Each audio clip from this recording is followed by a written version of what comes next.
दोस्तों नमस्कार। आपका हार्दिक स्वागत है आपके अपने चैनल लीगल आई में। यह अंधकार से प्रकाश की ओर चलने की व्यवस्था का चित्रण करता है। आज हम विचार करेंगे आध्यात्मिक और साइंस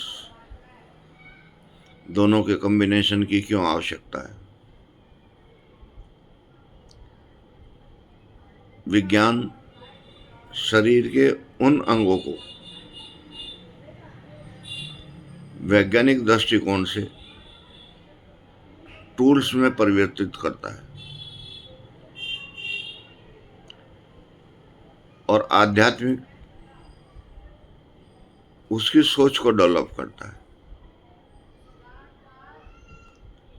आप देखें, कोई नया हार्डवेयर आप परचेज करें तो उसके अंदर 3 चीज़ें होती हैं, एक हार्डवेयर, एक सॉफ्टवेयर और एक बैटरी। तब वो जाके एक इंस्ट्रूमेंट में परिवर्तित किया जाता है और उसका डिजाइन कालांतर में प्रोग्रेसिव होता जाता है। जैसे पहले हमारे पास मोबाइल थे तो उनमें चित्र नहीं दिखाई देते थे, अब चित्र भी दिखाई देते हैं। 2G 3G 5G टेक्नोलॉजी भी बदल गई। पुराने फ़ोन में नए सॉफ्टवेयर नहीं चलते, लेकिन आदमी तो पुराना ही है, अनादिकाल से वही बना हुआ है, तो इसमें सॉफ्टवेयर कैसे चलेंगे, ये एक विचारणीय विषय है। इस बात को हमारे वैज्ञानिक जानते थे, तो उन्होंने इसको ऐसे प्लेटफॉर्म पे लाकर खड़ा कर दिया कि वो डे बाय डे किसी भी इंस्ट्रूमेंट की तरक्की करते रहते हैं, इम्प्रूव करते रहते हैं। लेकिन हमारे जो पौराणिक विद्वान थे वो भी इससे आगे की सोचते थे। वो कहते थे अगर विचार नहीं होंगे तो ये कुछ नहीं होगा, तो इसलिए वो आध्यात्म में विचारों की शक्ति को पैदा करते थे। और जो विचारों की शक्ति आध्यात्म में पैदा होती थी वो सूक्ष्म जगत को पकड़ती थी, उसकी रिसेप्टिविटी बढ़ाती थी, और जिस आदमी में उसकी रिसेप्टिविटी बढ़ जाती थी उसका मॉलिक्यूलर स्ट्रक्चर बदल जाता था। जैसे एक आदमी 2G की कैपेसिटी का था, उसने साधना की, वो 3G की कैपेसिटी पा गया, और उसने साधना की, वो 5G की कैपेसिटी पा गया। लेकिन उससे ज़्यादा भी संभावनाएं हैं, क्योंकि डे बाय डे साइंस एक पायदान ऊपर जा रही है, और वो पायदान ऊपर जाने का तरीका ये है कि वैज्ञानिक सोचता है कि इसको कैसे इम्प्रूव करूं, इससे आगे कैसे जाऊं,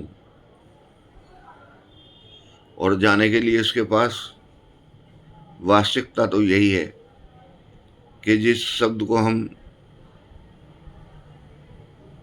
भगवान के रूप में जानते हैं, अनंत शक्ति के रूप में जानते हैं, वहीं से हमें प्रेरणा मिलती है। वाइब्रेशन हमारे ब्रह्मरंध्र के थ्रू इस शरीर में आती हैं और वो उस इंस्ट्रूमेंट की संरचना से आगे की बात हमें सोचने के लिए मजबूर कर देती है, और हम एज ए वैज्ञानिक उस सोच को डेवलप करने के लिए प्रयत्नशील रहते हैं और समाधि की उस अवस्था में चले जाते हैं जिसमें निरंतर किसी चीज का भान हो। उस समाधि में जाने के बाद वैज्ञानिक कभी भी वापस नहीं आता, वो उससे अच्छा ही आविष्कार करता है। जो उसका आविष्कार होता है वो समाज के लिए युक्ति संगत होता है।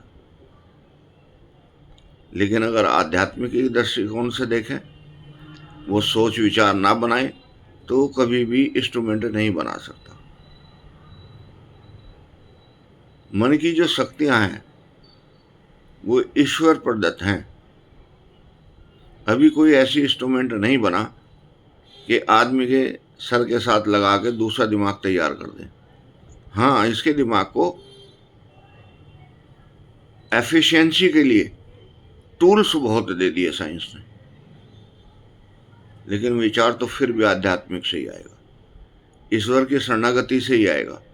और वो ईश्वर की शरणागति के लिए आपको कुछ पैरामीटर फिर तय करने पड़ेंगे।